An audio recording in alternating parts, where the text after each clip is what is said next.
Your book, your story, your journey. Rightcoach.ie.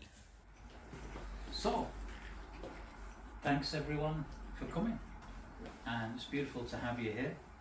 I'd like to make, I suppose, a big thank you to Ross, who's been instrumental in helping me put together a lineup of guest speakers that I feel will be a great opportunity to speak a little bit about the work they do in the community. I like to use the book launches as a platform to raise awareness around mental health services, and to raise awareness around healing through writing is a particular focus of mine. The clients I work with all over the world all have tremendous courage, and that courage to write about what they've been through, and that really begins first with honesty and being honest with ourselves and writing honestly about what we've been through. And there's some kind of spiritual law or spiritual mechanism that comes into play through the process of writing and speaking your truth. It helps you to unpack and to unload and to stop carrying this almost 2 suitcases full of baggage that we seem to have either just come in with or picked up along the way. So it's an absolute privilege to work with people all over the world. It's an absolute privilege to be able to put together, in the power of the written word, a little guide for anyone who's interested in telling the story of their own journey and sharing the story of their own journey, and a little bit about what to expect. Things like self-sabotage, procrastination, and self-doubt. There are numerous obstacles and roadblocks that might actually come into play once you actually sit down and commit to writing and telling the story of your own journey. So it's useful to have a mentor or a guide or someone to help you navigate a path through the stuff that's coming up. And the stuff that's coming up is usually connected with childhood wounds, unhealed trauma, and multi-generational family trauma, all of which we've picked up along the way, unconsciously, subconsciously, consciously, you name it. It's there, and it's a thing. So for those that are brave enough to look at what they need to unpack and let go of, it's my privilege to help and serve them. And I'd like to invite Barry and first Yvonne to come and speak a little bit about the work that they're doing, and thank everyone for taking the time and trouble to come, and Brian for hosting us. Thank you so much.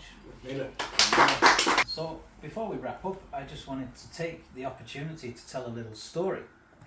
I'm not the world's best storyteller, but I'll make a little attempt at it anyway. I want to thank everyone that's come and spoken. I'd like for us to do some book signings afterwards. We'll do a bit of that, and Brian's going to guide us with a shamanic meditation, and we'll see, can we raise a few bob towards thresholds. Thank you for your beautiful yeah. So it comes up every now and again, and it'd be rude to pass upon the opportunity to talk about the Chinese farmer. And effectively, this guy had a horse, and everyone in the community saw this as a sign of abundance. And everybody was, oh, this is a fantastic thing, you've got a horse. And one day the horse ran away, and everybody said, oh, this is terrible, this is a great shame. And he was quite wise. He said, well, we'll see what happens. And then about 5 or 6 days later, the horse came back with 5 or 6 other horses. And everyone said, oh, this is wonderful, this is fantastic. All your prayers have been answered, you'll be minted for the rest of your days. And again he said, well, we'll see. And so 2 or 3 weeks later, one of his sons was trying to break in one of the horses and got his leg badly fractured in several places. And everyone said, oh, this is a shame, it's a terrible shame. This is disastrous news. And again, the wise old man said, well, we'll see. In the consequence, in say 4 or 5 weeks, the Chinese army came into town and conscripted every young, able-bodied young man into the army to go and fight a foreign war. But they couldn't take his son because his son was obviously lying in bed with a broken leg. And again, this idea that perspective is everything. So, as Yvonne touched on and spoke about, yes, it can be very tempting to put a judgment onto the things that happen. But if we just take a step back and let things unfold naturally, that's where the real magic tends to happen. So I leave it there for today. Thanks everyone. We'll do some book signings. So I'll do a meditation now or book signing first? Your book, your story, your journey. Writecoach.ie